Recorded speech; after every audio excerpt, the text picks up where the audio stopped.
Welcome back to Delayed Response. I got some of the best conspiracy videos out there, and some of these ones are going to make you question reality, but it's okay. I want you to question everything. We're going to go down these rabbit holes together, holding each other's hands, and we're going to unlock all the truth that's been hidden right in front of us. So without further ado, let's just get straight into it. And if you're new here, hello. They found out where the quote-unquote devil lives in the world. So in the Bible, Jesus said one of my disciples, or not disciple, but like teachers named Antipas would die and be martyred, right? Now Saint Antipas was martyred and he was killed in, you know, that torture bowl. So they put somebody in like a metal bowl and like boil him alive. So that happened in Geneva, Switzerland. So people are saying Geneva, Switzerland is like the literal place of hell. It's literally the portal to hell, or that's at least where the devil resides, because that's what it says in the Bible. Now check this out. Do you know what else is in Geneva, Switzerland? What? CERN. CERN headquarters is in Geneva, Switzerland, and the CERN logo is what? Six, fam. And people say that CERN is working on particle generation and messing with matter of the universe to what? To create another dimension. To tear our dimension with the supernatural and the natural, fam. So what a theory? They're trying to open the portal to hell, bro. I know. I talked about that too, about the CERN thing and how they were dancing. This is gonna blow your mind. This is the real Tartarian original family lineage. Okay, this is going back really far. We're looking at like 11th, 12th century. That is still, I think, the Habsburg Moor. It's amazing. The shield. The shield is the same thing. It's the same shield. He's also carrying something that I've seen in China, because I have traveled extensively around East Asian countries, especially Hong Kong and Taiwan. That is a very important urn that is on top of all the Taoist temples. It's crazy. That it actually is also associated with one of the three kings that visits Jesus. Incense, I think one of them was gold, incense, frankincense. And this is the Coburg Moor. Must be around the 8th century when Europe was invaded by the Moors, the Tartarians, or the Persians. They built their buildings with mortar, a combination of both empires' names, the Moor and the mortar. Nobody's ever said anything to me about this. I worked this out pretty much myself, so your intuition doesn't matter, your background, your education, your profession is irrelevant. It's intuition, it's genetic memory. So that's the Coburg Moor. That's one of the three families that combined to create the British monarchy.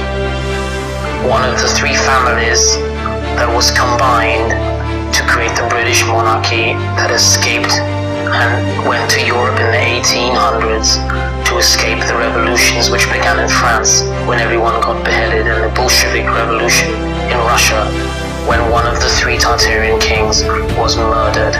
And everything that has happened since in our modern history, from World War I till today, has happened because one of the three Tartarian kings was killed. Were they all related? Well, are you ready for this? It's gonna get even crazy. I also wanted to show this. There is a lot of this information online. This is another one of the original Tartarians, one of the original Moorish Tartarians when they were combined, Morocco, Algeria, Egypt, which wasn't in Africa, but I'm not doing that today. Okay, wait a minute, hang on, really? This is the only one that I have seen myself. This is a king of America, probably the first king to ever invade Europe. Yeah.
So the history of America is that it used to be a part of the old biblical world, and it was once a part of what they consider Egypt as a unified kingdom. And the Mississippi River is actually the Nile River of ancient antiquity.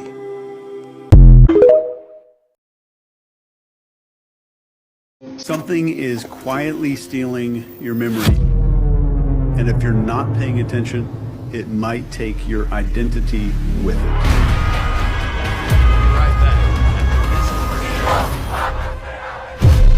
This isn't a crisis that you're going to see on the news.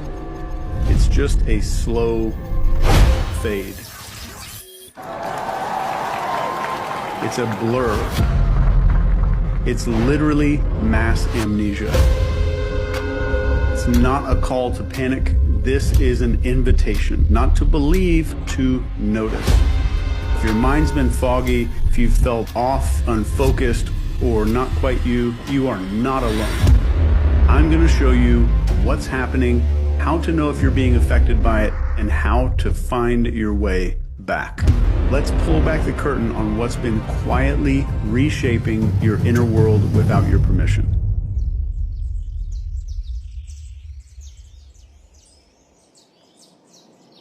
Most people think they're making choices. What to read, what to feel, what matters. What if it's been curated? These algorithms know exactly what sparks your anger, what's going to piss you off. They know when you're lonely. They predict the moment that you're going to crave attention. Once they know that, they don't just show you what you want. They build who you become. AI doesn't wait to see who you are. It decides which options that you will even see. The news, the trends, you are being led somewhere. A reality manufactured by code that you will never read and systems that you never really conceived. This isn't just manipulation. That is a structural erosion of self, of identity. Our instincts start to dull, our beliefs soften into a silence, and it's not done through force. First, you feel numb, constantly reactive. You might swing between apathy and agitation without a lot of clear causes for it. That is a nervous system that is overstimulated by artificial inputs. We are scrolling, swiping, clicking, and reacting. Our brains were never meant for this much input. Being alone with no music, no internet feels almost unbearable. And modern neuroscience shows us that without deep, undistracted focus, our brains can't transfer short-term experiences into long-term memory. It's like our lives are now being written in disappearing ink. You might not be able to recall conversations or moments or maybe a feeling from last year. That is not just stress. It is a breakdown in memory encoding. 1 degree here, another forgotten moment somewhere else. Your attention fragments. Psychologists call this cognitive drift, but in this era, it's something darker. You don't just forget moments.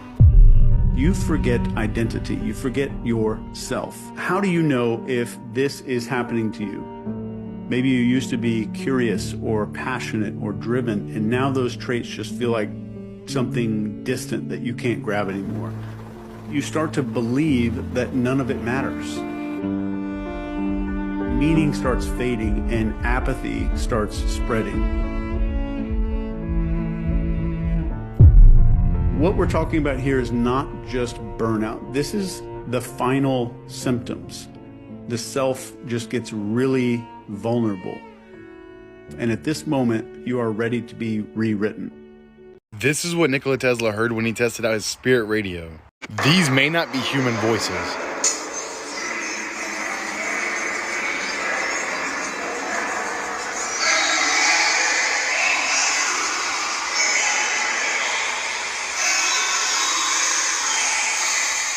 How terrifying must that have been?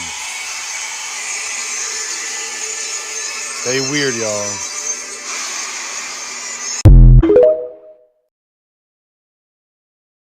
they're saying that what they see through the Hubble telescope is not just a nebula they found, Okay. but what may be a legit biblical angel What the heck? in space. So they used the telescope, I think it's called the Hubble Space Telescope, and this is back in 1996. 8,000 light years away, they see what looks like a living being. Wait, an eye? It looks like a straight eye. Look at it. And you see the rings around it? Yeah. Is that supposed? Because you showed me that the biblical one is like hella eyes though, but this is just one. Yeah, but what does it resemble though? Literally the thing in the Bible with the eyes and the rings, fam. That's crazy. Look, still. and this is a legit picture from NASA. Oh, that's fine. Look at the eye. Doesn't that kinda look weird. real? Like it looks living, no? Yeah. You know the feeling you look at stuff and it feels as if it can speak to you? It can speak to you, yeah. This shit looks like it can speak to you, bro. Yeah. And then if you go to look at the actual biblical angels, how they're described in the Bible, Looks the exact same. look at that. What do you see? Yo, oh, there's the rings. Look, the rings and then one huge eye in the middle. Yeah. Fam, isn't that not exactly this? Yeah, that is that. You know what I'm Oh saying? my God. Is that not exactly this? It is. It is. The children in 1994 will be the adults in the year 2000. Even if they're just born now, they will mature very, very fast, both physically and mentally with the new vibrations. Why? Because they have not had a lot of time to clog up. They have not had a lot of time to get all of the shots that have held us back, all of the misteachings that we've had to unlearn. They're here seeking truth, and if they hear a lie, they know a lie just like that. 3 lies and you've lost them. It'll take you a year to regain what you told them in 3 lies. You cannot lie to these children. But if you start telling them the truth and don't treat them like children, treat them with love and treat them as advanced adults, they will mature like they're supposed to very fast. When the physical body grows fast, the mental body is supposed to grow 5 times as fast. Look at those developing young and now understand what you've messed up if you haven't tried to reach the mind, which is 5 times faster than the body. Did you just hear what I said? Look at those advanced, developed, at 12 and 13 looking like you didn't look until you were 20 and 25. And understand that the brain is 5 times ahead of that and see the opportunity you may be missing.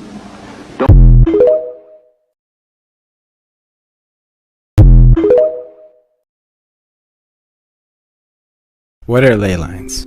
A ley line is a straight fault line in the Earth's tectonic plates. This is a scientific fact. Through these cracks in the Earth's tectonic plates, the magnetic energies released are very powerful indeed. Many people have claimed to have felt the urge surge up their body, and some have claimed that they have blacked out, as the surge was that powerful. How long have human beings known about ley lines? Our ancestors have known about these ley lines for thousands of years. Every race and culture on this planet has known about these lines, yet everyone had different names for these lines. All we need to do is look at the ancient cultures of Earth. Take the native Indians of the United States. They used to call ley lines spirit lines, and their shamans used to use the electromagnetic energy in these lines to help them contact the spirits.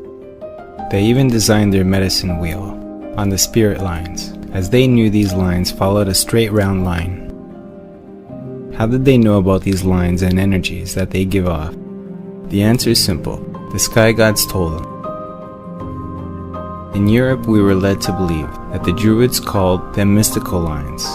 In Wales, they use the same name in Eastern countries. They call them dragon lines. We know that Eastern countries call them dragon lines, as the sky gods flew in dragons along these lines. The Aboriginal people of Australia call these lines dream lines, and once again they claim that this knowledge was passed on to them from the sky gods. The Da Vinci Code was based on René's Le Chateau in France, which is also on a ley line. It is documented that Alexander the Great was guided by Aristotle to take control of the major dome centers of these intersecting ley lines from dark forces, which is why he put his top general, Ptolemy to rule Egypt. Interestingly, Cleopatra, the last pharaoh, alongside with both her husbands, Julius Caesar and Mark Antony of Rome, were defeated by the Romans, where they eventually destroyed the biggest library in Alexandria, Egypt, before taking all the knowledge with them, sending us into the Dark Ages. During the medieval times, anyone who had any knowledge of hermetics was designated a heretic and died a horrible death. This held true for whoever knew how to read or write, a heresy, leaving only the royals and the monasteries literate. Throughout history, all the megalithic structures have been strategically built on top of these so-called lines, from the pyramids of Giza to Stonehenge, Notre Dame,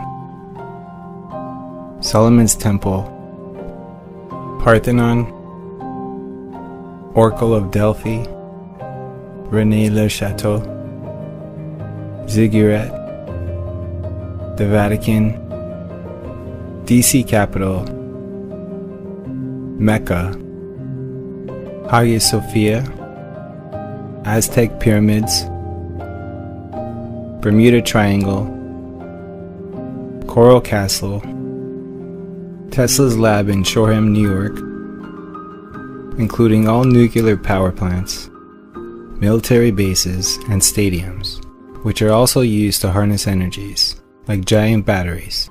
Many of these sections where two or more ley lines intersect are marked with obelisks, such as Washington, D.C. Monument, Vatican Courtyard, and Cleopatra's Needle in Central Park.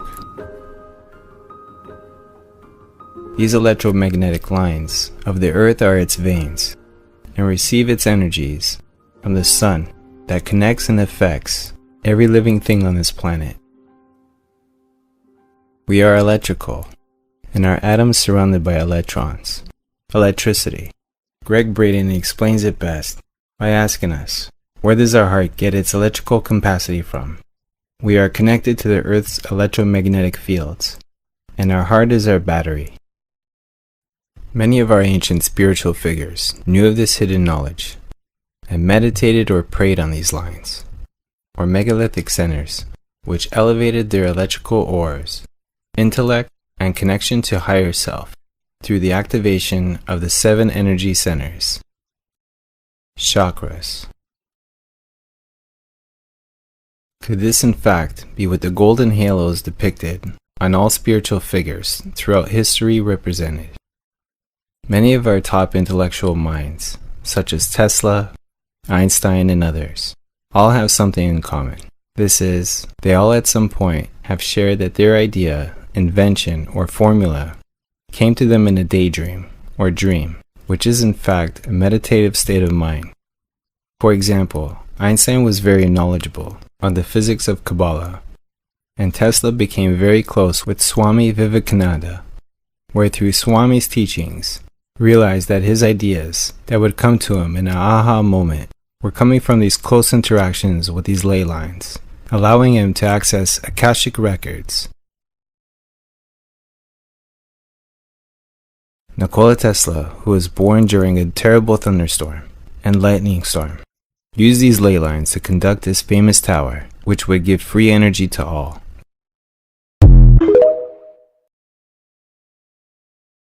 The Egyptians, when you die, they call it westing because you're going down in the west where the sun sets. And the stars, when they go beyond the horizon, they die. They're born in the east. So this is the place of death. Libra is always there at 6 p.m. every day, judging stars and suns. Every planetary orb is judged by the scales. You see, this is the science, the hermetic science of the Prisca Theologia. The priestcraft has made a mess of it, teaching literal rubbish stories about it. Those levels were put in there so that he who has ears and eyes to see would look deeper and dig deeper. That's why it's called esoteric or occult, the Prisca Theologia. That's what the astrology and astrotheology is teaching us. It's teaching us that great journey, how it works, the 12 labors that we are to perform, as Samson performed, and the 12 disciples of Jesus, the 12 sons of Israel, Israel meaning Isis, Ra, and El, the ones that go around the wheel, the gospel. I'm not allowed to say certain things, but this is how they hide everything. So if you want to understand what you are, where we are, this ebook will literally unveil that to you.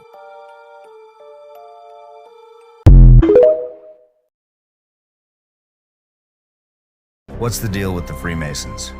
This goes way back, way back. We're talking 30,000 years ago. In ancient Kemet, there were brick masons called the Shatu. After the Great Flood, Amun-Ra, also known as Marduk in the Bible, set out to rebuild Kemet. He even made it law, and who helped him? These masons. But they weren't just laying bricks. They held secrets. Secrets of space travel, lost technologies, ways to turn stone into something far more advanced. These structures, they weren't just temples or monuments. They were stone computers, data storage devices, power generators. Fast forward to today, you hear about the Freemasons all the time, lodges everywhere, symbols hidden in plain sight. But here's the thing, most of them, they know nothing. Just ordinary people playing secret club. The real Freemasons? There are only a few hundred at the highest level.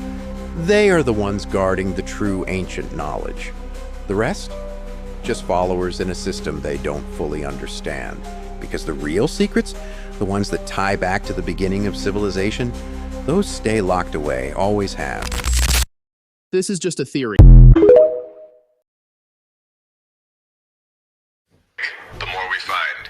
Here we have an image of a diploma for the American Pacific Exposition and Oriental Fair for Portland, Oregon in 1905.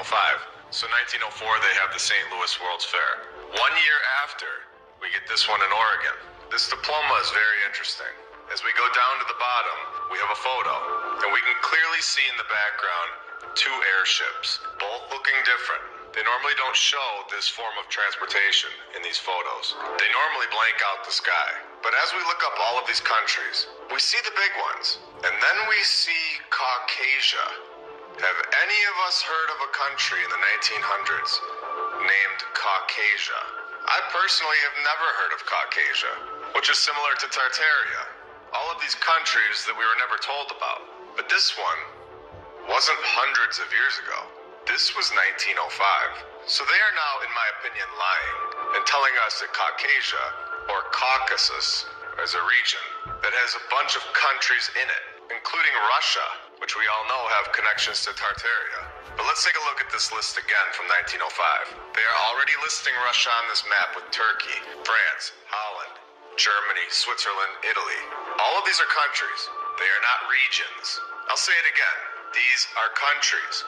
Why would they then throw a region in there randomly? That doesn't make any sense. I think we are finding, in my opinion, that there is more land that we aren't being told about that was here in the 1900s. And I think Caucasia is being hidden from us right now. We were talking about Caucasia. Really quick, I want to just throw this in here.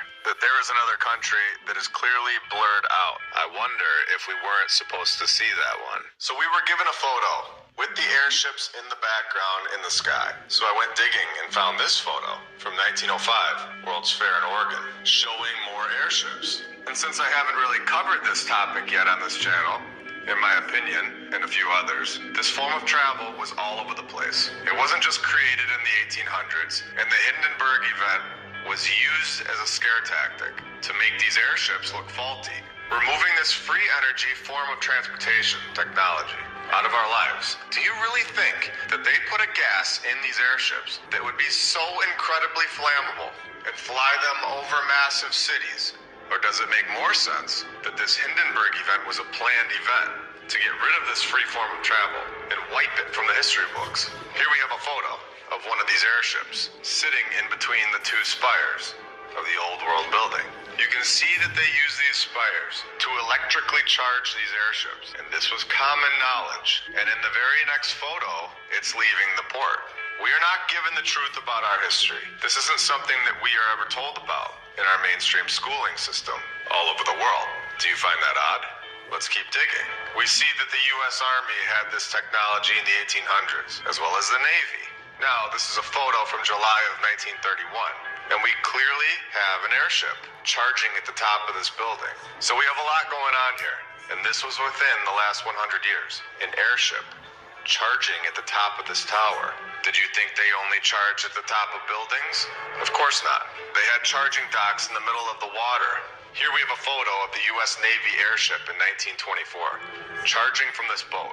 Now let's zoom in on this charging station to get a good look at what's going on here. Now this is a technology that we were never told about. This is hidden from our timeline, a clear proof that there is much more to the story than what we've been told, especially since this was not thousands of years ago, and shows how easily history can be rewritten. This technology should be common knowledge at this point. Here we have another angle in Rhode Island of the charging taking place. These airships were not powered by gas or simply helium. And if we switch angles here, we can actually see the charging tool that was used right at the top of this tower.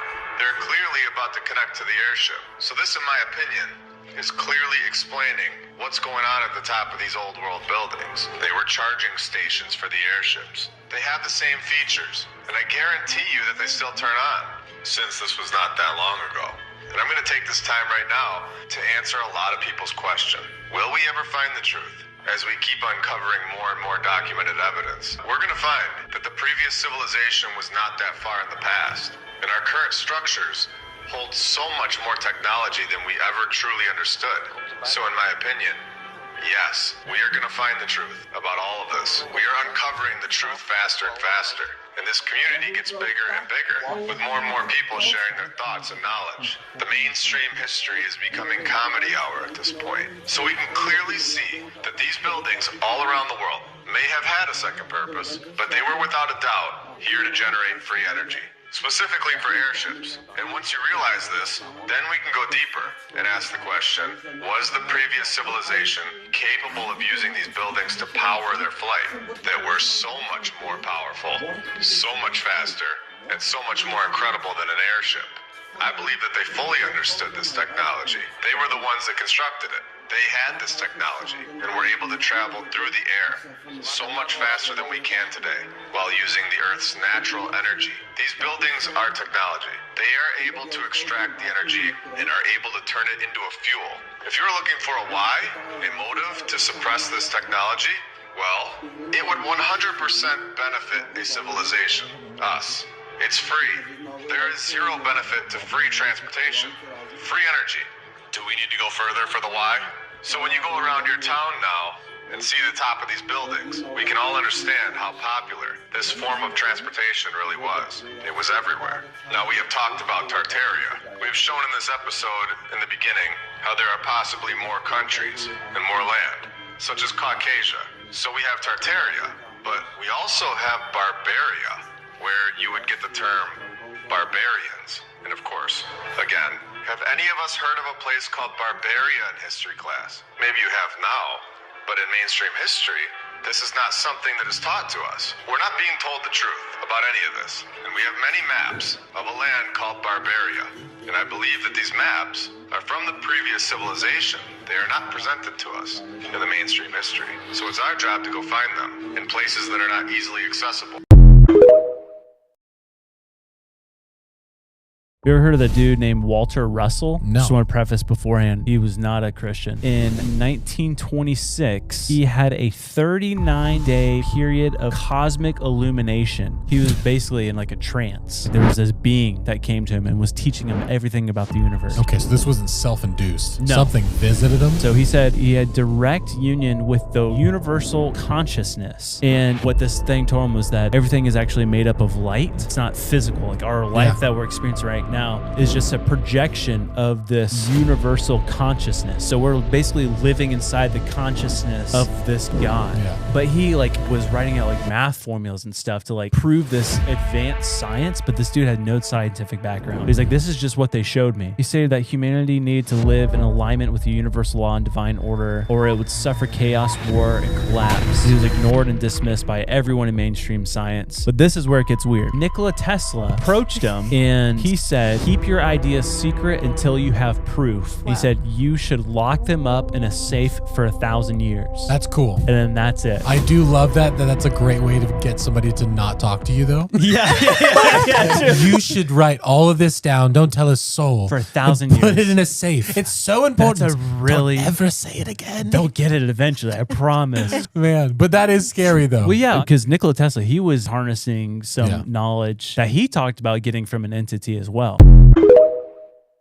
This video from India has gone viral. It's all about the fact that visitors to the temple of Virabhadra noticed a column that does not touch the ground and as if floating in the air. And some people still believe that this column is the lost technology of anti-gravity of ancient people. But in Indian temples, the main mystery are these mysterious mechanisms and their processing, which clearly makes it clear that the ancient people had a technology of laser processing. For example, the author of this video from India claims that he has the secret of his ancestors and knows how these temples were created. Just look at how magnificent and intricate this machining is.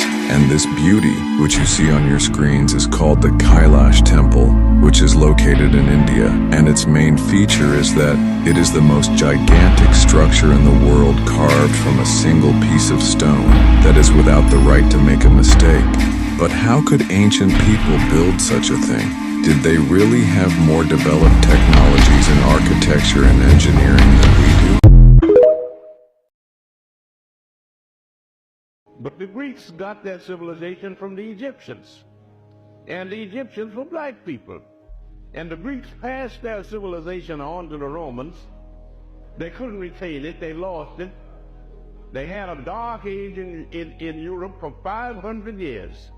And then another bunch of Africans, the Moors, from North Africa moved into Spain and started civilization all over again. So instead of Europe civilizing Africa, Africa has civilized Europe 2 times. They said that the earth was flat like a pancake out in the vastness of space with the sun and the moon and all the stars going around it.